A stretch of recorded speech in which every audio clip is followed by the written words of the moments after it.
May evidence pa ba tayo na magpapanalo sa atin? Hanggat hindi pa tapos yung presentation natin, hindi pa tayo pwedeng sumuko, hindi pa tapos yung laban. In my evaluation, Mrs. Nimia Ozdemir is a person with alcohol use disorder with history of substance abuse. May I recommend regular counseling to be conducted to determine if the respondent is fit to assume full parental custody. Ang ibig sabihin po ba nito? Oo, Monica. Sa'yo binibigay ng korte ang custody ni Hope. Salamat. Monica! Monica! Sige. Na-receive na rin niya yung hatol. Mimia, tama na. Akala ko pumunta tayo dito para magpag-ayos. Hindi, attorney, kailangan ko makita yung anak ko eh. Hindi! Monica! Monica! Lumabas ka dyan! Kalma tayo. Mimia, ano ba? Pwede ba itigil na natin to? Ilabas mo yung anak ko! Kailangan ko makita yung anak ko!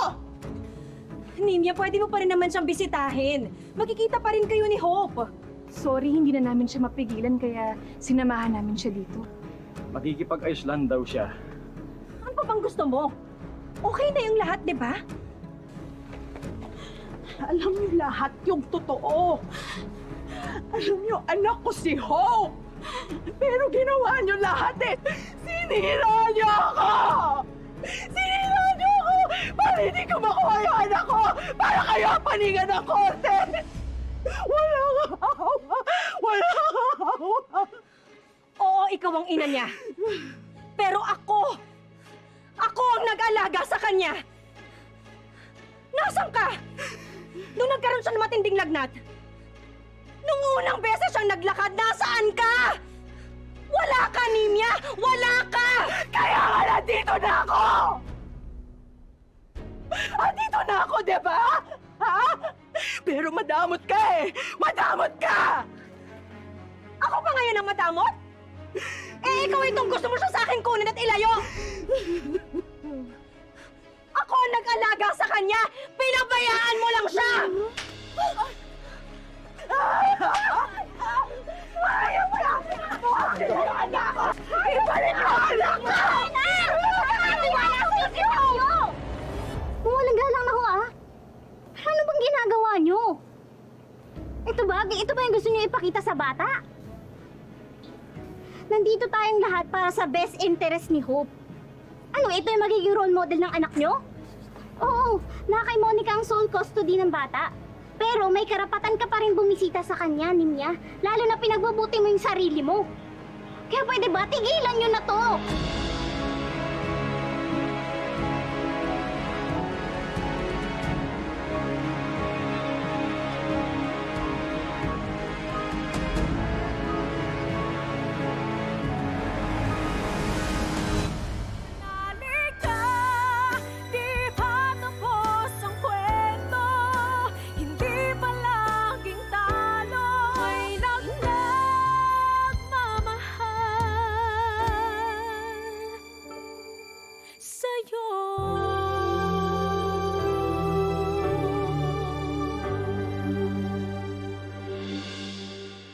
Ma'am, sir, hindi na daw po magreklamo sa barangay si Ma'am Monica.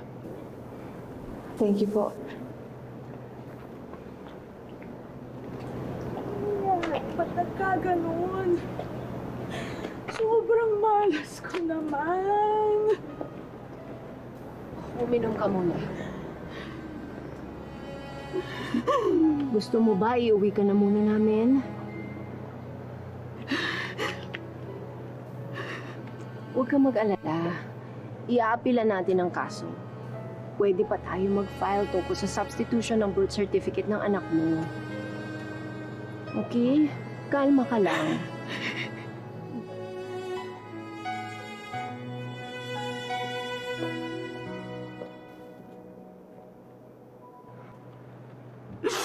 Hiya ako sa inyo, attorney. Kasalanan ko lahat to eh. Kung siguro, mas maaga akong bumalik. Kung siguro, inayos ko yung sarili ko. Siguro hindi magiging ganito, no? Attorney, mahal ko yung bata eh. Attorney, si Hope lang yung anak ko. Attorney, wala na akong magiging ibang anak eh. Attorney, siya lang talaga. Niya, isipin mo na lang na buhay pa si Hope. At makikita mo pa siya. Talo man tayo ngayon, hindi pa huling lahat. Kaya mong ayusin ang sarili mo. Magpagaling ka. Ipakita mo sa kanya na isang mabuting ina ka. These are precious times. Don't waste this moment. May panahon pa. At gaya ng sinabi ko sa'yo, iaapila natin ang kaso. Lalaban tayo. Pero Nima, hindi sa ganitong paraan. Lalaban tayo ng maayos. Naintindihan mo?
Mrs. Ostimir,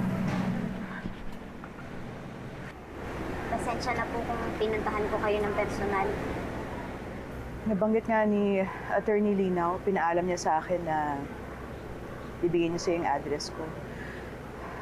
Ano bang meron? May pinapasabi ba yung pinsan ko?